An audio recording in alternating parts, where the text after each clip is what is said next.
it's a great privilege to interview you. Thank you. Like I said earlier, so please take us back a little bit. Let's not. Okay. Well, I can go back 25 years.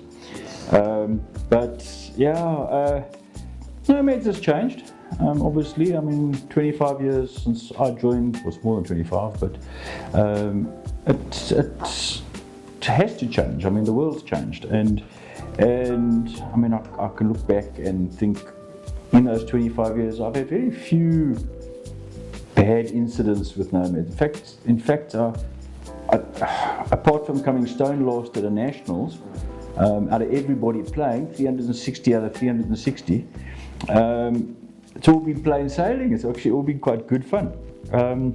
Even that was good fun, but I reckon, the numbers have dwindled. That there's no denying it. I mean, I think when we first played, we were like 140 in the field.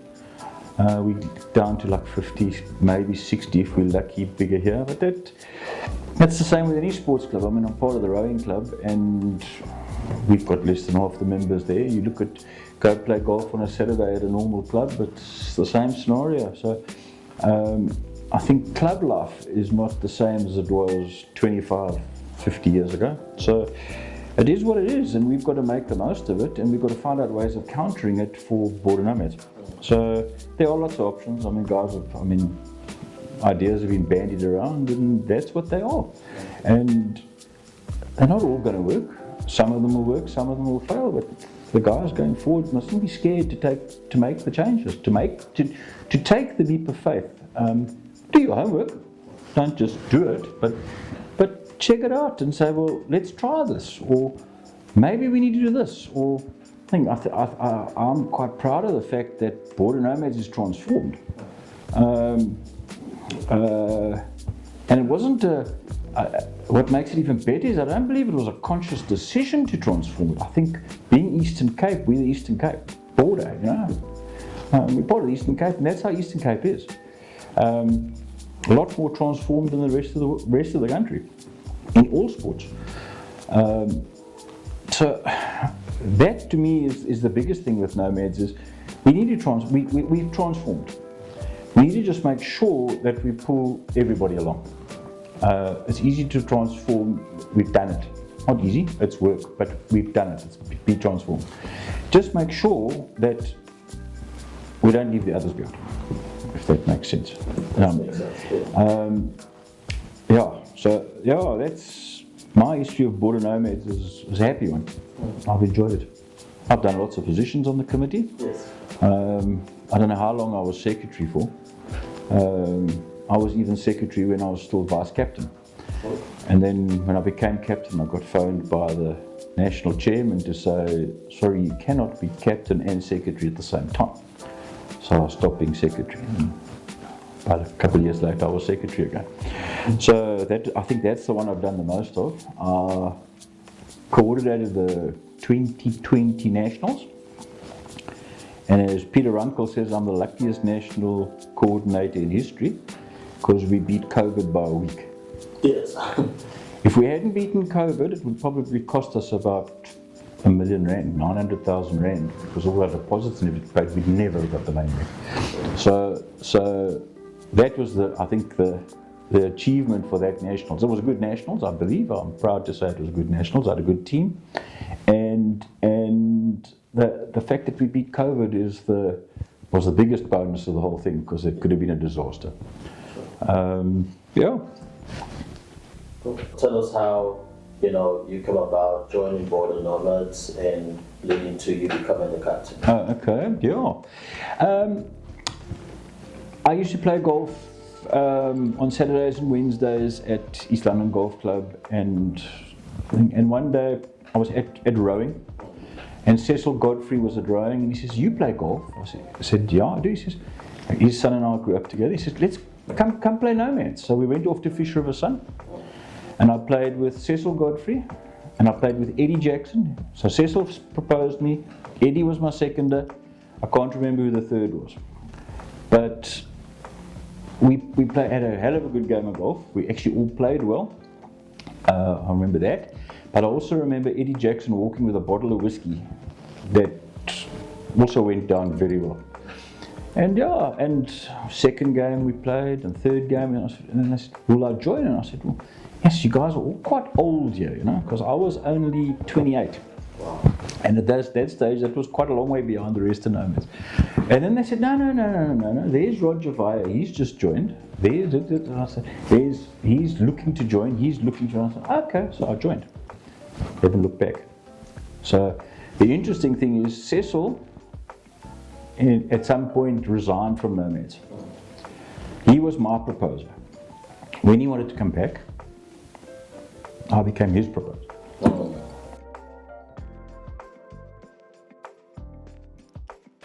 So I don't see it as 1 year as captain. I see it, there was a 4-year period. Junior vice captain, we started the traveling, and yes, we went to some awesome places. I mean, we really did. We went to, plenty, and they were beautiful. And nationals, and you go into all those things, it was great. And I built up a good friendship starting there. Vice captain's year, that was Andrew Mentis here. That's rewarding like you cannot believe. You raise that money and you help to build your charities, King Williamson Child and Youth Care Centre. And you know, I think that is your best year as a nomad. Captain, I didn't have any mishaps or any issues. I had to discipline somebody, which I did. He wasn't very happy with me, but we sorted it out and we're still friends. Captain here is just, yes, you're in charge of the club and you're making sure it runs smoothly, but there's so many other people involved at the time that it actually just happens. It really, it sounds blasé, but it isn't. You've got your vice captain doing his thing, so long as you've got the right people doing their jobs, it just goes, it just flows nicely, you know. And then the day after you captain, the emails stop. Yes, you get emails all the time, you're responding to emails. The day after you ate, it literally is the day after, it just stopped. Crazy, but yeah. But I started going to the New York. And Ivan was after me. And he says, geez, there's lots of emails. I said, well, I told you there were going to be lots. So yeah.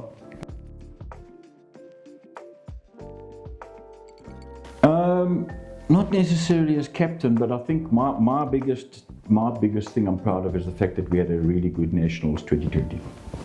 That was good work. As I said, I had our team together, and it was a successful Nationals. Yeah. That would be my biggest.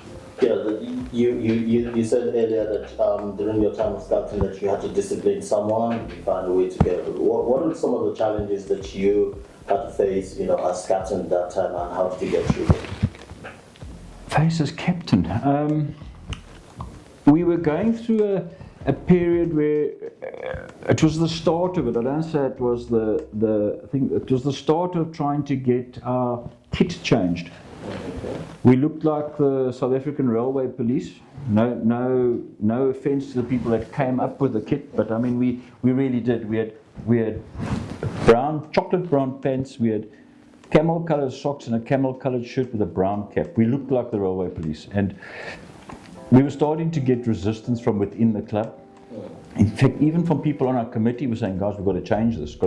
And we started, that's when the whole process started. And I think that the challenge was getting the national executive to understand that that's what we needed to do.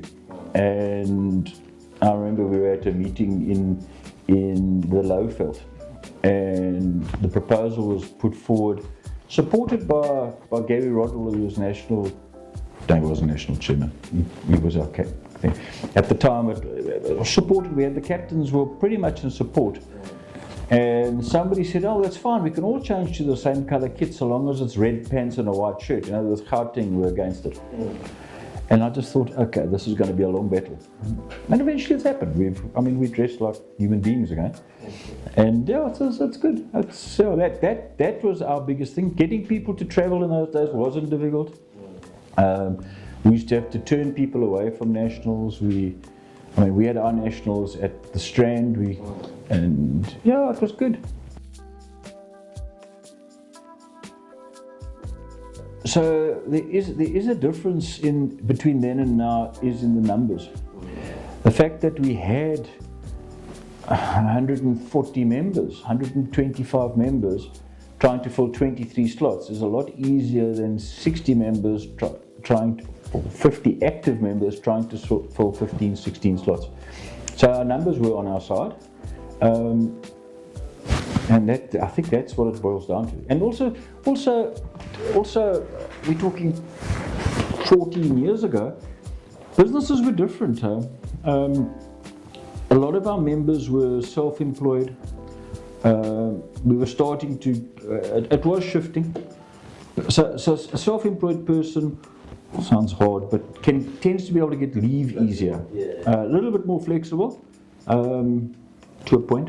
And we never struggled, and I don't think we had a specific strategy. It was just in fact, our strategy was to try and work out how we could get more slots, as opposed to how we can fill the slots. We used to be fighting for more slots. And it wasn't only us, it was all the provinces, otherwise we wouldn't have been fighting for slots. Yeah.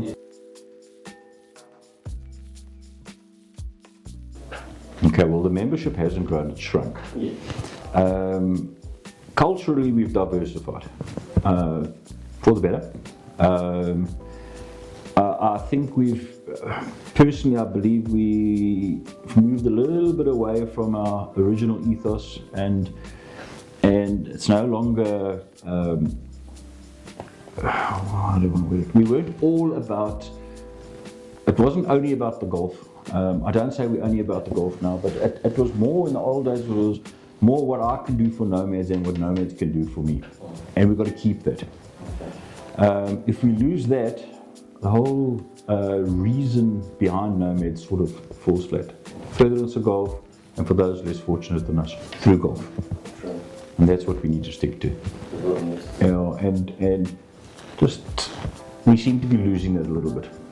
Not fall off the bus stuff, but we definitely need to make sure that we're thinking about others before ourselves, as Nomads.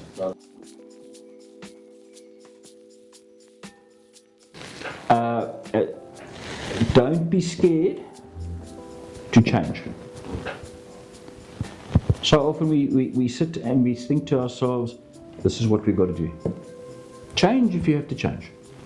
You've got a whole committee behind you.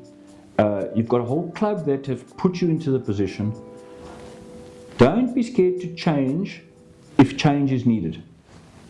If change isn't needed, don't change yet. It will come. We need to change. We need to move with the times, and we need to keep moving with the times. I suspect, and I mean, no research, but I suspect our numbers dwindled because we never changed with the times. We tried to, but there was resistance to it. We mustn't be scared to change. As a club, as a national organisation, if we don't move with the times, we will not be here in 50 years' time. I'm not saying discard the Constitution, not at all. I think that, and I think every captain needs to know the Constitution. That would be sound advice. Yes. The best captain, in my opinion, is one that's actually been secretary of the club. I've seen it a couple of times, and not only our club, other clubs. When the guy's been the secretary of the club, he knows it a hell of a lot better than the guy that just comes through.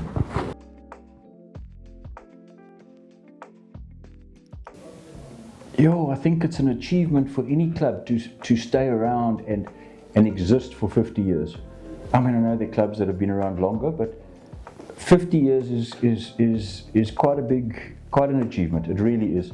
I mean, we've been through economic times, we've been through a pandemic, we lost a lot of members during the pandemic, make no mistake. And we took a long time to get going again afterwards. Guys were scared, guys were on the lists that couldn't take part or participate. So yeah, I think as a past captain and as a member of Nomads, the fact that we're still here 50 years down the line is an achievement. It's an achievement. And it must be celebrated. Good. Next 50 years, to still be here. Not me. No, I could, but I'd have to have some serious tablets, not blue ones. Just to be here. You know, if a club can survive 100 years, I mean, I look at our rowing club. We've gone like this, up and down, up and down, up and down since 1881, but we're still here. And that requires the dedication of individuals along the way. And it won't be every individual. You need a couple that stay as a backbone for a period and then move on in the next one. So you need your backbone to flow and everybody else joins it. So those are the kind of individuals you've got to look for to become members of Nomads. The ones that will hang around for the 25, 30 years. And that's why we're still here.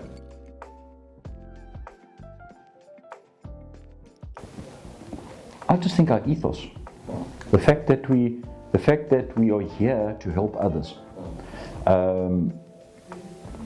Not everybody is as fortunate as we are, and it's a nice way of ensuring that we are able to assist people and still enjoy ourselves doing it. That's what I like about it, and I think you're helping. Sometimes subtly, sometimes directly, that you're actually helping people that are not as fortunate as we are. And I think we've done a lot for the development of golf over time, and a lot for various charities in town. Charities in town, I look at a lot of buildings, and often you go and you see a little plaque. Some of them are old and some of them are dusty, but it says sponsored by Border Nomads. And every time you see it, you say, oh, okay, or you're playing on the golf course and there's a water fountain that says sponsored by Border Nomads 22. We've stopped sponsoring things on the golf courses. We should maybe go back to that. Good advert.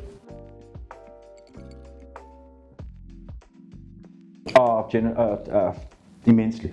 I've got so many friends that are Nomads, really. I know some people think we're a clique. Maybe we are. That's how close we are. Yeah. That's not by design. That's by coincidence. By fate.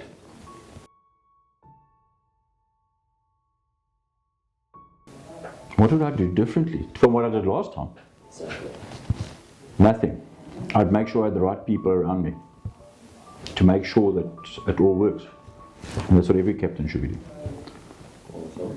Well, the captain before you should be doing that when we're setting it up and building it up. It should be. But you need to have people around you that you know you can say, do this and it gets, or please do this and it gets done. Or sometimes you have to say to them, just don't argue with me, do it. And they do it. Not that you've got to be an autocrat, but you can have, sometimes you have to be. But I don't think I'd change anything the way we did it last time. You're just going to have different issues to deal with. Okay. We never had declining membership on a serious scale. I mean, we lost a couple of members, we got a few in, but that would be something that you'd have to deal with. But it's an issue as a captain that you'd have to deal with. Yeah. Positive. Yeah. The finances are an issue. They are. I mean, it's something that people will consider. There are. I don't know how you would change that, because without the money, the club can't run. Golf still costs the same. It costs money to play golf, whether you're playing with Nomads or not. The membership fee, it's a membership of a club. And I know the guys are saying that we must. That we must be allowed to just be Nomads without being members of a club.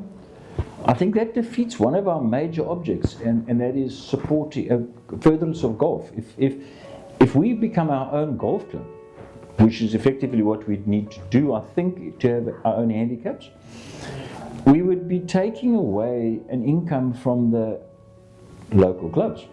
Not all local, some guys are members of a bit further away clubs, or so clubs that are further afield, but to take away the need to be a member of a local golf club so that you can be a nomad, that to me isn't the answer.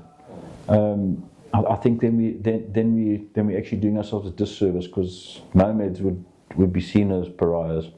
Yeah.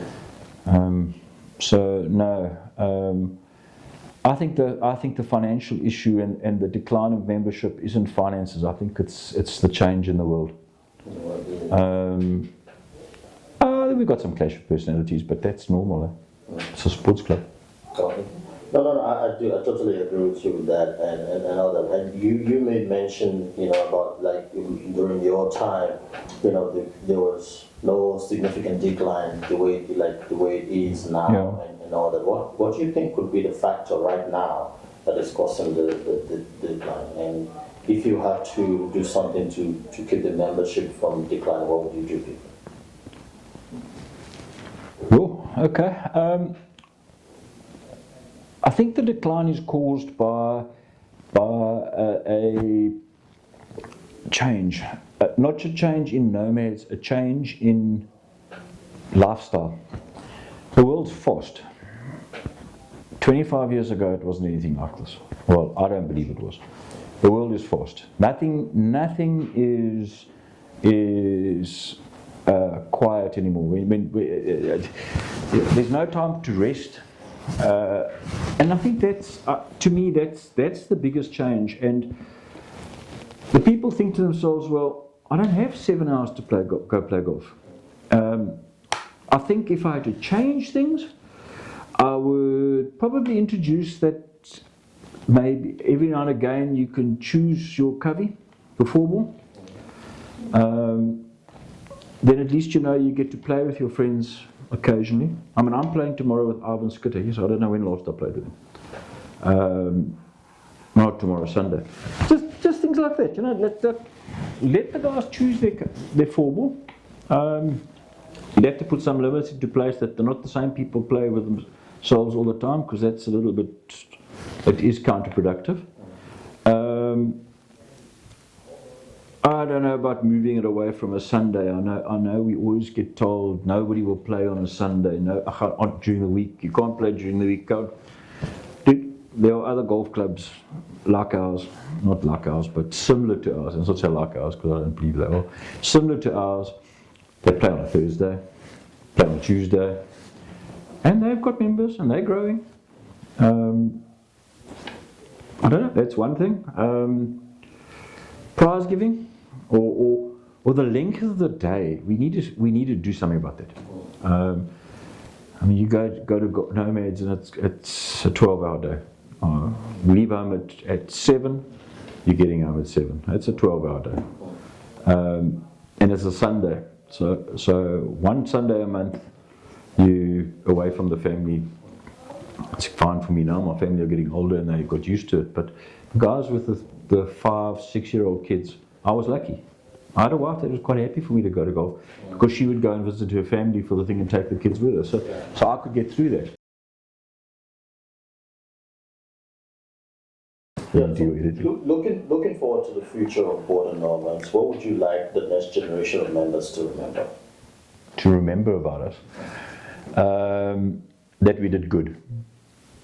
You mentioned that you attended the 7 nationals, right? No, I've done 11. 11 nationals. Which is your favorite? My favorite, Ibotsi. That is an Easterns Nationals. Okay. Yeah, we stayed in caravans in a campsite.